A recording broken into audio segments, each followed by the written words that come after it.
Yeah.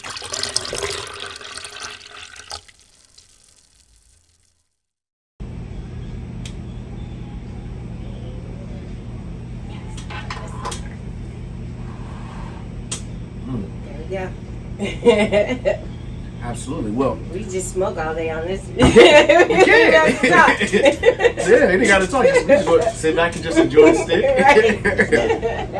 Absolutely. Well, first and foremost, welcome to this week's episode of Straight Talk No Chaser. I'm Dale Moncrief. We have the incomparable and the legendary hat wearing Mo Giles, and of course the lovely, the wonderful, the one and only Miss Iris, owner of Pipes and Pleasures here in Columbus, Ohio. And so it's still Women's Empowerment Month, and we have a legend on the scene. I guess really, it's because I think it's a really, really interesting thing. As Mo and I were kind of starting the podcast, one of the things he always questions, like, what's the lady culture like in the cigar and bourbon and whiskey world? And I was like, Miss Iris used to have these ladies' nights, obviously pre-COVID, where she was doing these wonderful events, bringing ladies into the world of cigar culture and things of that nature. And so kind of want to start right there. Like, what was your cigar journey as a lady, and kind of how'd you get into cigars and land where you're at right now? Well, so I'll start with the first question first, which was the ladies part. Yes, ma'am. Because it kind of evolved from us not actually having much of a clientele, period, when we got the store. I mean, we were lucky to have lots of customers who frequented the store prior to us buying it. But one of the things that became a challenge for us is that many of the customers began to age out. And we weren't doing any kind of marketing or anything to get fresh people in. There were a lot of people who would come in and say, we never even knew you were here, and they lived on the east side, That's actually true, because I lived right up the street. I was around the corner, and I didn't even know before I got here. So my husband and I began to kind of brainstorm on what can we do to get out without having to do extensive money-based marketing programs, because we're in a taboo industry. So Facebook sponsors, Google ads, those things don't work for our business because we're not permitted to do it. So we had to be very creative on how we got out into the local community. So we began to do pop-ups. Okay. And we would go to different clubs and just set up little cigar bars at the clubs and introduce ourselves. And by virtue of me being there, that began to get the interest of the ladies who were, coming to the club. And they were like, oh, you actually smoke cigars? And then they always wanted to try it. Right. But never had much of an opportunity to do it in an environment where they felt comfortable. Right. So as we did that and we got that feedback, we were like, you know what, let's just have a party. And, and invite out the ladies, and we'll, show them how to smoke cigars. Absolutely. So the first couple iterations of Ladies First was really more educational in nature.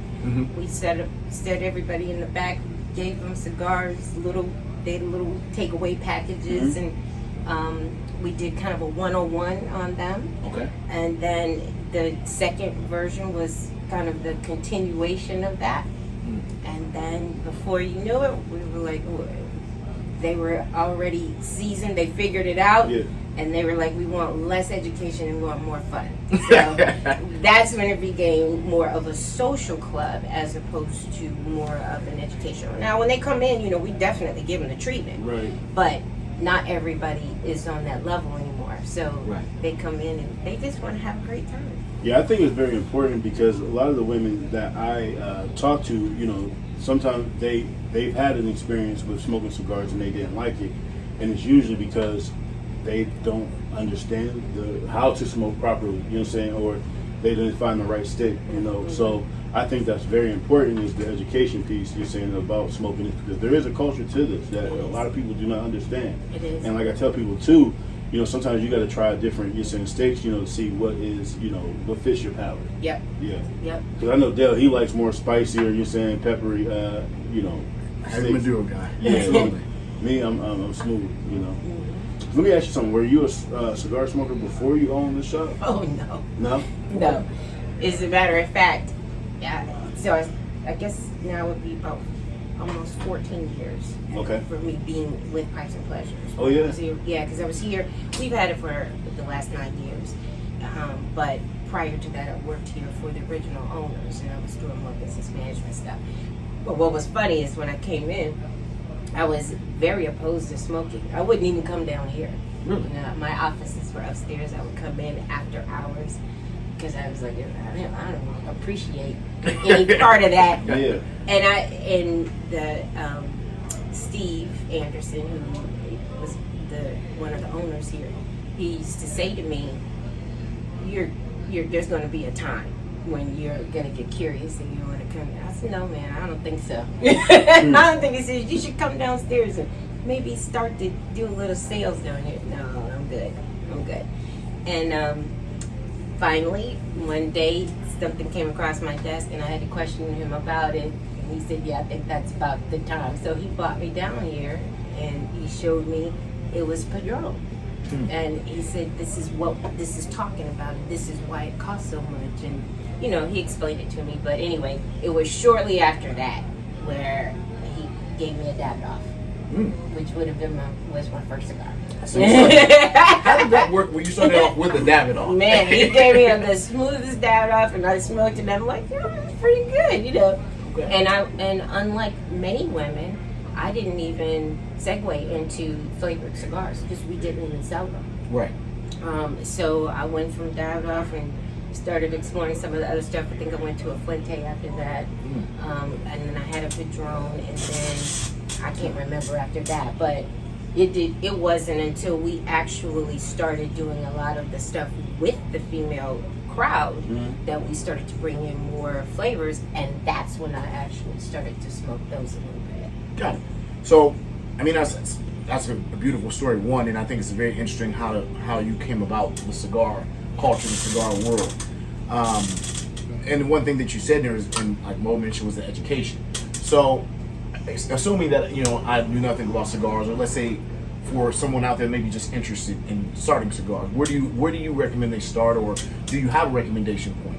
So, what I found out pretty quickly is that a general starting point for everybody is just not the thing to do.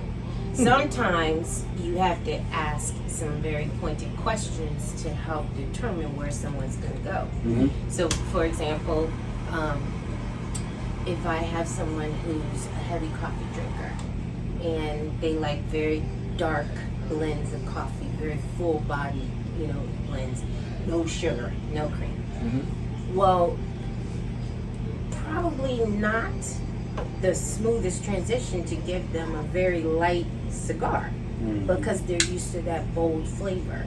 So sometimes we'll give them an option. Of course, it's an option, but we'll give them the choice of going up a little bit and seeing that maybe you can tolerate something that's a little bit more medium body or more full body that has something that has a little more spice to it than what we would typically give, like a Macanudo Cafe or something along that line. So I find that it's easier to have conversations with them about what they enjoy on a regular basis in order for us to help make a recommendation.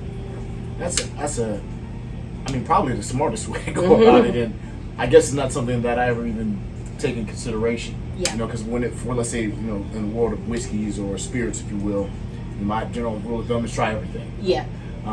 You know, just try everything, because even if I make a recommendation for you, something that tastes like this flavor profile for me, you may not be able to get that flavor profile. You know, which is why Mo and I always joke. You know, he's you like that super spicy stuff? It's like, not really, because it's not spicy to me. and they don't say, well, I like something that's smooth, but I'm like, well, this is smooth to me. What do you mean? Or you know, guys will come over and we're sitting and we're, you know, drinking some bourbon or whiskey, whatever have you, and I may pour them something that's 120 proof, and they're like, what are we doing? Are you trying to kill me? It's like, I'm like, no, that's really, you know, literally what I drink. But the point in all that is, like, you know, like you said, is just finding out what you enjoy. You know, being willing and open, I think, is a key part. Being willing and open to explore different things. So that being said, you know, what we didn't do, we didn't talk about what we drink and what we smoking today. So we didn't open up with that. no, we did. Now, how rude of us. So we are smoking a beautiful LFD Andalusian Bulll, one of the cigars of the year a few years ago, and we are drinking on some Bullet Blender Select, made by a young lady, or not made by, but distilled by Bullet Bourbon, and the head distiller now was a young lady by the name of Ebony, and forgive me, I cannot think of her last name right now. And so, yeah. Now that being said, what are some of your favorite cigars? Yeah. I know, I have to ask. Yes. Well, the beautiful part too is that being here, you get to sample everything, right? So True. So I never ever come with a one stick that's always my stick. You know, Okay. I literally have a new favorite about every month. Okay. But I will say, and I mentioned this earlier, that there are two cigars that I absolutely love, and of course you can't get them anymore. Oh. And that was the Cohiba XB. Okay. It was fantastic. And then the original blend of the Alec Bradley Tempest Maduro. Now, behind those two, I mean, there's my favorites in almost every single pouch. You know, of course, I've got Davidoff. I love the Black Series of Davidoff, which Okay. is Nicaraguan and Brazilian. I love those. I think my favorite leaf, it used to be San Andreas. I loved anything Mexican. Okay. That was great. But now I'm kind of on to Brazilian and Peruvian. And I think I'm liking those because there's so few of them. Fair. Man, Ingo Rosé from Altadis. It was a H. Upman cigar that was out a few years ago. Okay. If that comes back, it was in a pink brick. You know, I don't know if a lot of people didn't even know about I've it. never even heard of it. Oh my gosh, it was fantastic. And it's Peruvian in the filler. I'm smoking that Trinidad Espiritu, the number 2 Those that are just good. came Those are out. really good. That's really good. So I kind of am gravitating towards cigars that have those particular leaves in them. Okay. Hey, go ahead. Now, I was going to say, what has been the biggest challenge, being in this space for you? For me, Mm-hmm. well, I will definitely say in the beginning, it's still a little bit now, but in the beginning, the fact that there's so few cigar companies or businesses that are being led by women. Now, in the retail world. Now, on the manufacturer side, you have several that are being represented by women very well. Yeah. But on the retail side, there just is not a whole lot of that, particularly for women. So when I came, I find that not everybody was as welcoming as I had hoped that they would be. Right. But I will say, from a local perspective, the owners of the local cigars, the Tinderbox and Burning Leaf at the time, a couple of the other ones, very, very welcoming. When I first came into the business, they were very, very supportive. I still consider them to be very supportive today. But it was not that easy, Right. And I think looking at the female perspective too, also, how soon are you going to be done? We're notorious for changing our minds. You know what I mean? I'll admit that. But I feel like that was the biggest challenge. It's just kind of, gaining some respect. Because remember, it wasn't like I was part of that community already. Right. When Rosvita came in and made the announcement that I bought the store, people were like, "Who is that?" And where did she come from? Right. So I had to gain a little bit of respect, and that's a little bit of a challenge. The pandemic been challenging for you? Oh, yeah, very much so. But also looking at it as opportunities to do new things, try new things. Right. It's given me a lot of perspective about what people are willing to do. Right. We had to shorten our hours. Well, there's nothing that we could do to avoid that, but a lot of folks adapted to that. Right. It wasn't so great because we we rely very heavily on our events that we host, so we could not do that. So that made it pretty difficult. However, it also gave us a chance to do some stuff creatively. Okay. We had a couple of live. We had some DJs come in and do some jazz, and they did it live here and broadcast it. Right. Okay. So our customers could still see it if they wanted to. Okay. So anyway, we're gonna come up with some good stuff. Yeah, absolutely. Now, because we are a whiskey or spirits, I try not to just say we're a bourbon and whiskey podcast, but because that's 98% of what I drink. Yeah. Yeah. But that being said, what is your go-to drink when you're smoking a cigar? Are you a coffee person, a tea? No. Or just Neither of those. whatever's available? I do it. No. Believe it or not, I am a brown liqueur. I do enjoy bourbon. Okay. And my favorite bourbons, Knob Creek and Buffalo Trace. Pretty much those two. Not even sure. I don't have the palate to be able to tell you what I taste, those notes and all that. I can't do all of that. But I know those are good, and I can deal with those. And this is good too. I'll take this one too. But my husband seems to be the bourbon connoisseur in the family. Right. So I kind of take his lead. Some of that stuff I'm like, no man, I can't do that. But he does. He has a pretty extensive collection, so I've been getting into it that way. All right. Absolutely. So, when it comes to, let's say, a cigar, and like we were talking about earlier, are you a heavy tea drinker, heavy bourbon drinker?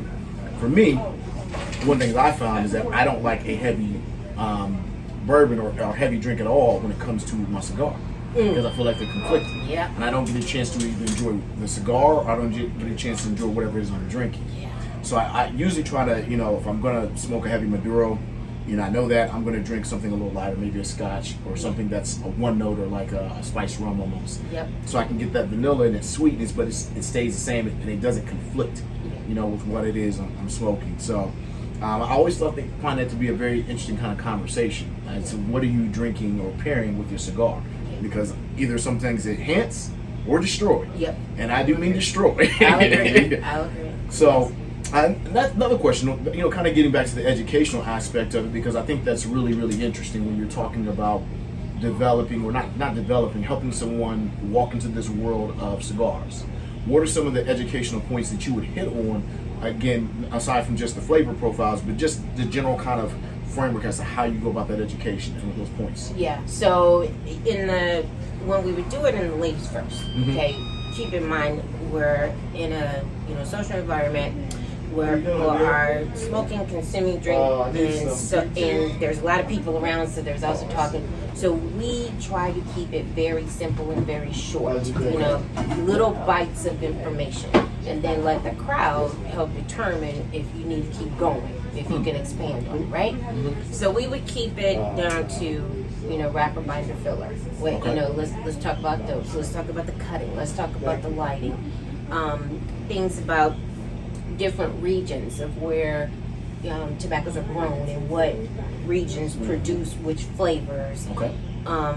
If we happen to be also profiling a flavored cigar that night, we would talk about, now, how did this happen? How did it get this way?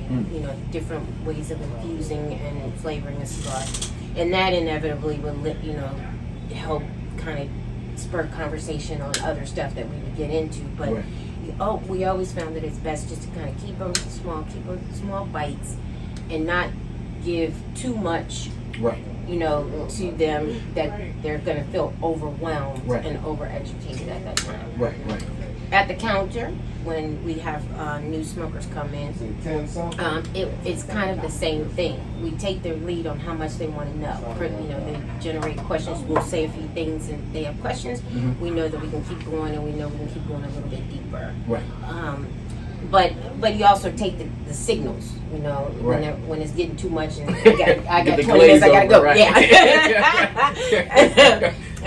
But yeah, any time they come in and they want to go in the back and have a seat and smoke, we're happy to help answer questions for them at any time. That's the same thing with our pipes, pipes and pipe tobaccos. Right. We actually get more questions on that than we do on cigars because there's a technique to having to smoke those. A little bit different than the cigars, but you got this apparatus that you got to fill and you got to keep lit.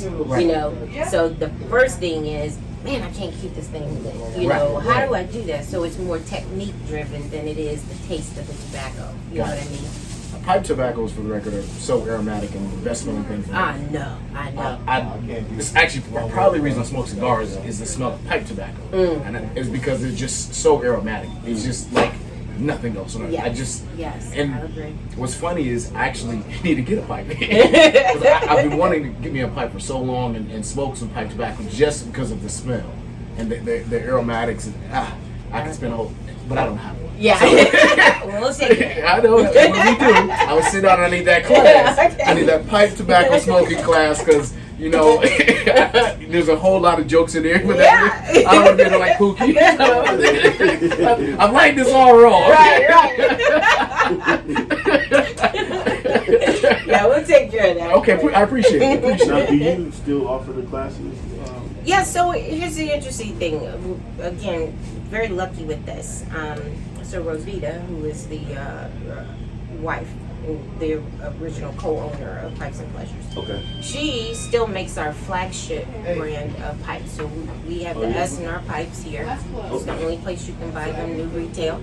You can get them online in the States and other places, but you can't get a brand new one anywhere else but right here. So 60 by 6. You can't get that pipe. You can't get that brand of pipe anywhere else but here. That's correct. Okay. She makes them by hand. She, finishes them. The colors, everything is all still her, 100%. She doesn't have any apprentices or anybody doing it. So when I tell you she hand makes them, she is truly hand making them herself. Wow. So one of the things that we do is we also have a pipe club that runs out of here. It's called Calabastards. One of the things we do is invite new pipe smokers back to a Calabastards meeting. Okay. And oftentimes we'll have Rosita run the meeting. So she will give them a nice education on the pipe and how to, romance the pipe. That's what she calls it. And then she will also help explain a lot about the different tobaccos, the classes of tobaccos that go there, and which ones might. It's the same thing we do for the cigars. Right. She would do which ones might work for your palate. Right. Okay. By extension of that, I learned a lot from that process. She taught me how, her and her husband both, they taught me how to smoke a pipe. They taught me a lot about that whole science behind it, so I could conduct that. But it's so much more fun when we have her, because it brings the history of Pipes and Pleasures, right to the front, because she's still a very important part of this whole image to me. Even though she's not an owner anymore and she's just doing the pipes, to me that's their legacy though that helps make Pipes and Pleasures what it is. Right. So as long as she wants to do something like that, we allow her to come in and do it whenever she wants to. Absolutely. Well, when she says things like romance the pipe, and she's passionate about what she's doing and the wear craft, and I think it's a beautiful thing. Kind of, again, it's kind of, we're sticking with this theme, of topic, if you will, of education, right? What are some things that you say are some absolute do's when it comes to cigars? Maybe some things are some absolute don'ts. Do's and don'ts. Definitely on the don't part. Oh boy. I think there's two that I just see and I go, wow. You kind of cringe like, that's right. Do that. And it's just something about smashing that cigar out at the end when you smoke. I just put it down. It'll be all right, even though you're done with it, I still feel like there's a connection there. You know what I mean? Right. So don't smash the thing out. Just let it go out. I'll still smell it for you. And then this will happen where you are smoking and you can't smoke the whole thing, so you got to come back to it. Well, don't just let the thing go to waste. You still need to take care of it, even if you're going to smoke it tomorrow. Right. Don't just throw it in the bag and throw it in the car and forget about it. Right. It's still take care of it. You know what I mean? Right. So I feel like there's a connection to the stick. If that makes sense. No, it's it a does. connection. It's you would not you wouldn't throw soda in your bourbon if you not in my house. No, exactly. No. You know what I mean? You just wouldn't do that. And I think it's the same thing with cigars. You take care of Have it. you become a cigar snob a little bit? Don't tell anybody, but I think I have a little bit. You know what I mean? Even on the cheap cigars, right? People come on and they go like, just give me a $2 cigar. Okay, I'll give you $2, and then they get it and they bang it on the counter. What are you doing? Still a cigar, man. I know that's terrible. No, it's not. For a lot of people that have never been to a cigar factory or seen someone hand roll or seen the process, right? Been to grow, and many of these, tropical countries, right, that are growing, the Mexicans, Honduras, Nicaraguans, Dominicans, right? These are farmers. And they spend a lot of time and energy on their craft, the way they tend those fields, the way that they grow their leaves, and the way that their process. And if you see it, and you understood it, you'd respect it a lot. You are so right. These are families. They are generations of growing tobacco and rolling cigars. And if you saw it, I agree with you. If you saw that, how much they put into it, you would have a little bit more appreciation for it. I think that's why I feel the same way about the pipes, especially the handmade ones. I feel like these are works of art, Crafts. Yes, you should respect it as such. It's not just give me a little, cheap pipe and let me go for it. If you're gonna smoke, smoke good. Hey, if you're gonna drink, drink good. Exactly. It's interesting to because when I have guys, the team come over, we're sitting down and we're going through different things, and I was even joking with Mo about this a couple weeks back. I poured him something, it's a really good bourbon, right? And he's like, all right, and he's just drinking. I'm like, I need you to slow down. Just a bit. Take a moment and really appreciate that. Don't just gulp and I'm cringing over here like, no, please stop drinking that like that. But I imagine it's the same kind of feeling. Just respect the craft, because I think that there's the part that you mentioned is the passion and the artistry that actually really goes into these things people don't think about. Whether it's distilling, right? And whether it's letting something age and finding that right type of barrel, or things that are multi-barrel aged, and again, we won't get all complicated in that world, but there's literally that guys have done this for generations, that this is what they do. That's correct. And if they were to see you, pour that Coke in there, they would cry. If you just see a tear start forming up in their eye, like you're just gonna. It's like having a Picasso, right, and then just coloring crayon over top of it. What are you doing? The art is the art.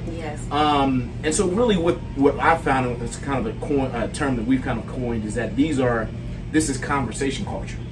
Because smoking a cigar, sitting down and having a quality drink, this is supposed to be building and cultivating relationships. I've met, numerous guys throughout the city just from being in different lounges.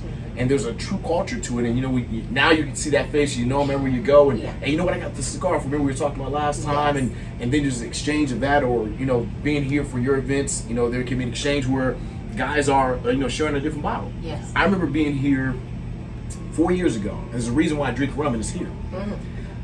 Older gentleman, former military, was reading a book, and I was like, what are you reading there? He just kind of told me about the book, and he had broke out some Zaya, which is a rum. I was like, what are you drinking? Oh, it's rum. It's called Zaya. Would you like to try some? I said, sure will. And I tried it, and it was phenomenal. I had literally never had. I had no desire to ever go back to drinking rum again in my life. That's a whole nother conversation. I was coming off of Bacardi earlier. So I drank the Zaya, and I discovered right then and there that I love rum with my cigar above anything else. Above anything else. Give me a good rum and a cigar, and it's just perfect. And so, but that doesn't happen if I'm not here. If I'm not open, and that gentleman's, that again, that conversation culture, just what you're reading turned into a new love and passion for me in rums. Yes. And so, that's really for me what the cigar lounges and this kind of interactions about. Really, those conversations and the friendships that you develop for the community and for the culture, because there is a cigar culture. Yes. Just like there's a bourbon culture, so on and so forth. So I'm talking. No, I agree with that, and that's a do. That's a do. You should explore. Be open to, trying different pairings along with the different cigars. You should try different flavors, different leaves. Don't get stuck. People come in and they'll say, "Oh, I don't do Maduro." Well, but why is that? Is it because you just had a bad experience with the Maduro before? It was too strong for you before? Because there are some Maduros that are not that strong, or some Maduro-like leaves that are not that strong that maybe you would have a little bit more success with. Right. But you can only know if you try, Now me, I'm not that. My least favorite cigars are the ones that are just super, super peppery that they itch my throat. That is just, I smoke it just so I can know what it tastes like. But that's Dale right there. That's not me. I don't like, but I can appreciate it because there are definitely people who love that with a good meal and a good drink behind it, that it just makes all of that work together. It just don't work for me, That's fair. That's fair. Not me, not yet. Hey, I feel like I'm being attacked. I feel attacked and persecuted in this order. No, please don't. I absolutely have an appreciation for that. For those who enjoy that, yes, there's definitely a lot of great sticks that fit that profile. Yeah. But and there's no but. I'm not even gonna say but. They're great. Right. Just matter of if that is what you prefer or not. Yeah, absolutely. And I think that's the biggest thing across the board when it comes to drinking, or smoking. What works for you? And I think a lot of times what you'll find is people are too closed-minded or too set in what they think versus experiencing, and so where you can move that think to a no. Exactly. Because you can know what you like, but the only way you can know it is to experience it. And if you're unwilling to try, then you don't really know. You just think you may not like it. That's right. That's right. That's correct. That's absolutely correct. I'm with you on that. But I want to get you Maduro. Gotta try them. I do try it. Whatever he put in front of me, I try it. But so far, he's missed the boat now. He's sending it back every time. Return the sender. No, but I will say that this is pretty good. This is got a good bind on it. I like it. I'm about to get this again. If you can find them, and at least that's why I asked you when they said like, "Oh, you have some," because I have a friend or two that go crazy if they when they see this. In fact, I'm smoking an Andalusian because it's their number one cigar. They always want them, but they're just very hard to get, and they're becoming increasingly more expensive because of that. Yes. So you can find them right here at Pipes and Flesh. Today, yeah, today. So they're gone. They don't last very long. They're in a box of 10. So okay. They don't last very long. Okay. All right. So really, that's it, and want to thank you for your time. Oh, absolutely. And the incomparable again, Miss Irish Young. Before we go, go ahead. How can we, continue to support, help, tell the people where they can find you, let them know. Okay, so our store location is right here in Whitehall. We're at 4244 East Main Street, right in Whitehall. Columbus, Ohio. In Columbus, Ohio. Yeah, that is correct. We also have a pretty active Facebook page, Pipes and Pleasures. Instagram is fairly active as well. Pipes and Pleasures there as well. We have a Twitter, but none of us know us old people know how to use our Twitter very well. So it's out there. We do post some stuff, but we're not that great with it. And then we also, you can always call our store. We are here right now. Our hours are all over the board just because we're trying to get back to our regular hours. Oh, okay. But we're definitely at least here Monday through Thursday from noon until 5. And then on Friday and Saturdays, we're here from noon until 7 for now. Okay. We'll go earlier and stay later at some point. And then, of course, I have all my regulars who are like, well, when do we get to go to 2 a.m. again? You know, we're working on it, okay? Absolutely. We stay tuned to those pages because we also do quite a bit of, we're still doing those on-site pop-ups. We do quite a bit of cigar bar setup. So, you know, people hire us for weddings. We do birthday parties. I think we've done quite a few the 40s and 50s birthday parties where they have, you know, cigars as part of it. We make it an experience when we do that. So if you needed something like that on a more personal level, you could always contact us and do that.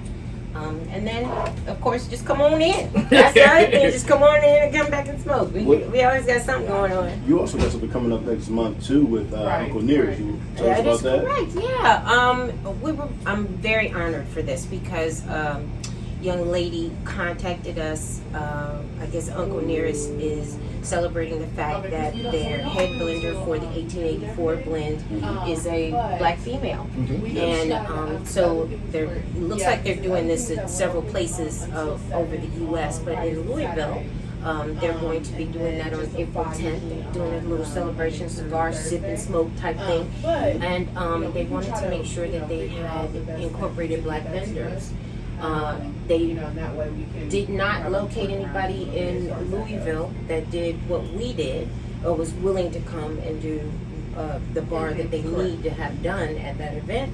So they contacted us, and we're going to go down there. So I'm pretty excited about that. Yeah, no, we'll definitely be seeing you. That's right. That's right. We'll definitely be seeing you, and hopefully getting a chance. Well, not hopefully, talking with that young lady that promoted for that event. Yes. And so we'll actually post that information on our IG, Twitter, so on and so forth. So STNC Podcast, Straight Talk No Chaser, Dale Moncrief. I'm your host, Mo Giles. And the legendary Mrs. Iris Young. Yeah, thank you guys for having me. Thanks for tuning in. Every day. Thank you so much.